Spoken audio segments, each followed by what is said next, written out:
अस्सलाम वालेकुम बिस्मिल्लाहिर्रहमानिर्रहीम। दारा एजुकेशन ट्यूटोरियल में आपको खुशामदीद। ये वीडियो ट्यूटोरियल इसलिए बनाए जा रहे हैं ताकि आप लोग इसको जल्द अज जल्द अपनी अपनी ज़ुबान में इसको समझ सकें। सैफुल्लाह डारा आप लोगों की खिदमत में वंस अगेन हाजिर है। आज के सेशन नंबर 3 जावा ट्यूटोरियल में हम ये देखेंगे कि किस तरीके से हम यूज़र से इनपुट लेके वैल्यूज़ उसको स्टोर करवा सकते हैं। How to take the values. इसके लिए हम जो टर्मिनोलॉजी इस्तेमाल करते हैं वो है स्कैनर की। अगर आपने मेरे पीछे लेक्चर्स नहीं देखे हैं तो आप उनको फॉलो कीजिए ताकि आपको ये सब चीज़ें जैसे वेरिएबल डिक्लेयर करना, एक वैल्यूज़ को डिस्प्ले करवाना, ये सब आपके लिए पॉसिबल हो जाए। इसके लिए सबसे पहले मैं एक न्यू फाइल बना रहा हूँ न्यू प्रोजेक्ट के तौर पे, और इस फाइल के अंदर हम how to take the scanner values कर लेंगे। इसका नाम मैं अपने पास रख रहा हूँ स्कैनर्स वैल्यूज़ के नाम से। स्कैनर का मतलब स्कैन करना है, यानी आपका कंप्यूटर जो है वो इनपुट आपसे रीड करेगा, वेट करेगा अंटिल और अनलेस आप उसको कोई वैल्यूज प्रोवाइड करें।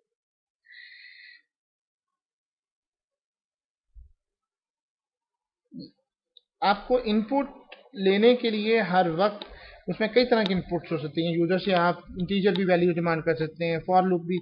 हर जगह पे आपको एक इनपुट यूजर से करनी ताकि वो उसको कमांड करे। जैसे एटीएम के अंदर आप कार्ड इंसर्ट करते हैं और फिर बाद में आप अपना पासवर्ड देते हैं, आप अमाउंट लिखते हैं, ये इनपुट्स हैं। ये इनपुट के बगैर वो आपकी कोई इंस्ट्रक्शन फॉलो नहीं कर सकता।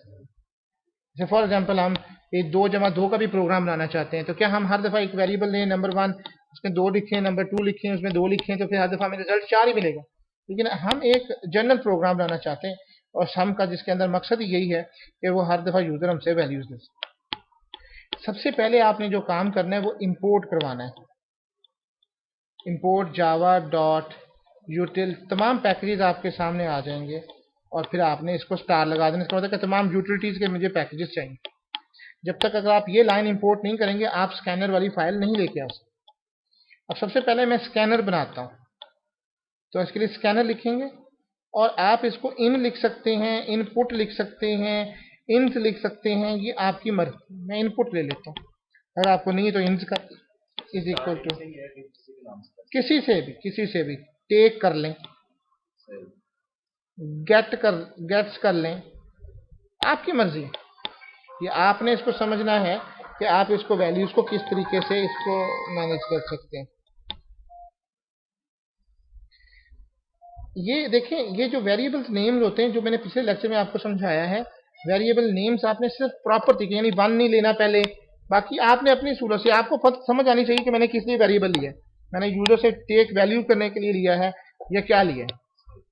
या आप एक वैल्यू ले लें टेक, अच्छा वेरिएबल लिख रहे हैं टेक वैल्यूज फ्रॉम यूजर, अगर आपको समझ आ जाए। शॉर्टर नेम रखने का फायदा ये कि 10 दफा यूज करेंगे तो वो आप कम इस्तेमाल हो जाएगा। न्यू स्कैनर डॉट इन, ये लाइन से आप इसको करेंगे। अब अगला मरला हमारा वेरिएबल का है। मैं 2 वेरिएबल लेना चाहता हूं, नंबर 1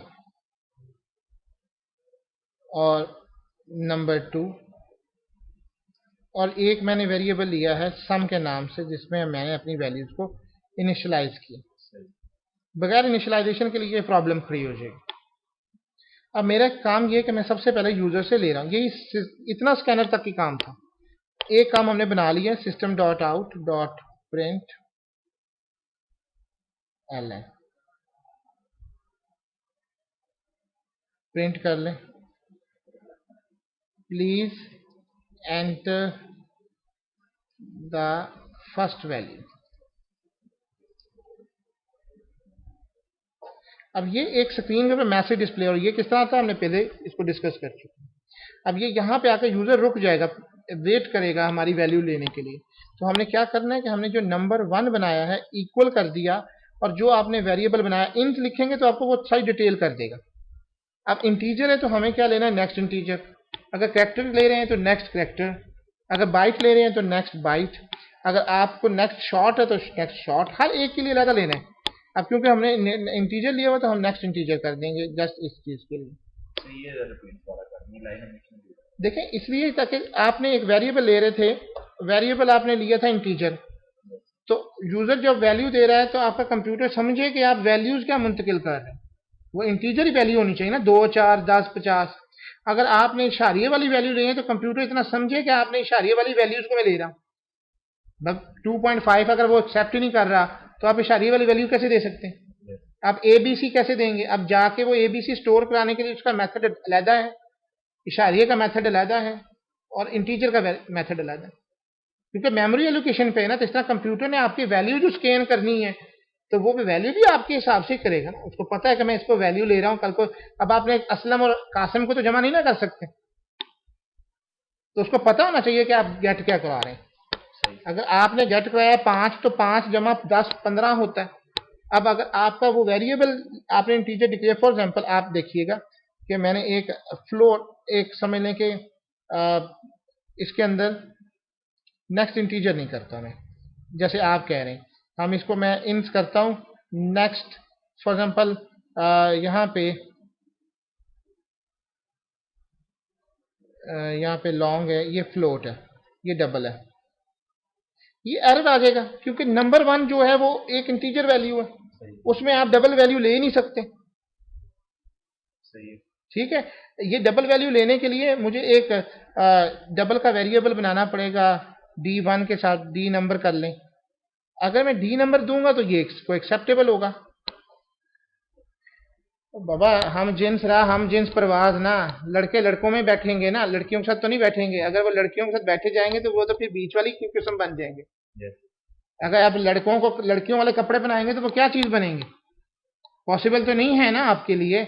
आपने यही चीज करनी कि हर एक चीज के लिए एक स्ट्रक्चर होता है, ठीक है। आपने आप जाते हैं कपड़े लेने के लिए, आप लड़के हैं तो आप जाकर लड़कों वाले कपड़े खरीदेंगे ना, आप लड़कियों वाले तो चीजें नहीं खरीद लेंगे आप वहां से। तो सिमिलरली यही चीज आपने समझनी है कि हम गेट कर रहे हैं तो यूजर से, तो उसकी टाइप के मुताबिक ही गेट करेंगे। आपका एक पास बच्चा है जिसके 5 साल का बच्चा है, तो आप कपड़े खरीदने जाएंगे तो क्या उसके लिए 10 साल के क्लॉथ ले लेंगे? बिल्कुल सिमिलरली आपने उसी टाइप की चीज देनी है, ठीक है। अब जैसे फॉर एग्जाम्पल हम पंजाबी या पाकिस्तानी लोग रोटी खाते हैं, ठीक है। अब आपको पता नहीं है कि चाइना बाहर की कंट्रीज में जो चावल खाती हैं, उन्होंने जब रोटी खाई तो वो लोग मर गए, चूहे। उन्होंने चूहों के ऊपर तजर्बा किया तो उन्हें पता चला कि मर जाते हैं, क्योंकि हमारा मैदा उसको एक्सेप्ट करते हैं। हम रोटी के बगैर नहीं रह सकते। उनकी इनपुट जो है मछली, आप कितने दिन मछली खा लेंगे? 5 दिन 10 दिन। अब जिन कंट्रीज में हांगकॉन्ग, थाईलैंड, बैंकॉक है, वहां पे तो चाय टाइप इनपुट करनी ना आपने, इनपुट के ऊपर बेस करना है। अब फॉर एग्जाम्पल मेरा जो वेरिएबल था वो इंटीजर था, तो मैं यहां पे क्या लूंगा, मैं उसकी टाइप के मुताबिक लूंगा ताकि उसको पता हो कि कंप्यूटर को आप ही बता रहे हैं ना, इंस्ट्रक्शन तो आप दे रहे हैं। अगर आप उसको कहते हैं कि जनाब ट्रैक्टर लेना तो आप ट्रैक्टर बताएं, आपने डबल लेना तो डबल बताएं, आपको ना उसको बताना, ये आपसे लेगा। अब अगर आप मुझे अलाउ करें तो मैं यही लाइंस को कॉपी कर लेता हूं और इस चीज को मैं दोबारा कर देता हूं। Please enter the second value.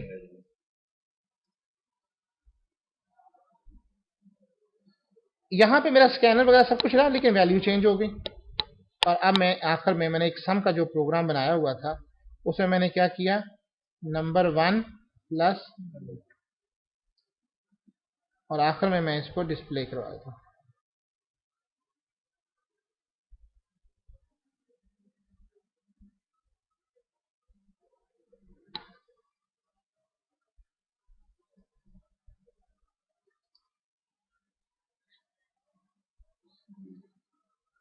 अब आप डी क्यों दे रहे हैं? क्योंकि हमें पता है कि हम इंटीजर दे रहे हैं, ठीक है।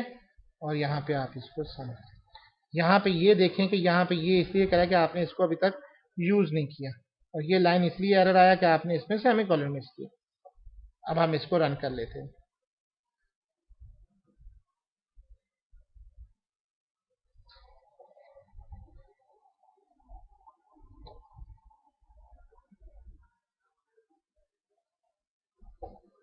अब आप देखेंगे कि ये अपने आप कर्सर खड़ा हुआ है, प्लीज एंटर द वैल्यू, और मैंने कहा 25, तो अगली लाइन प्रिंट होगी। ये हमारे पास यूजर इंट आ गया 25 और 36 उसने एक्सेप्ट कर। अब अगली दफा मैं प्रोग्राम चलाऊंगा सेम होगा। अगर मैंने एक प्रोग्राम बनाया होता जिसमें मैंने एक वेरिएबल मिली, तो अब यूजर से मैं इनपुट ले रहा हूँ, अब मैं इसमें कुछ वैल्यू दे सकता हूँ, लेकिन मैं इसमें ये नहीं डाल सकता, ये एरर आ गया, इशारिया 36 नहीं एक्सेप्ट करेगा वो। अगर आपने इशारे वाली वैल्यूज को करना है तो आपने अपने प्रोग्राम के अंदर जो इन के अंदर डॉट नेक्स्ट डबल करें। ये एरर आपको समझ आनी चाहिए। सही। ठीक है, उम्मीद है कि आप लोग इस सारे लेक्चर को समझ चुके होंगे। अगर आपको किसी किस्म की कोई क्यूरीज हैं तो आप हमें कंटेक्ट अस पे अपनी मेल्स और बाकी इंफॉर्मेशन सेट कर दीजिए, और उम्मीद है कि आपको ये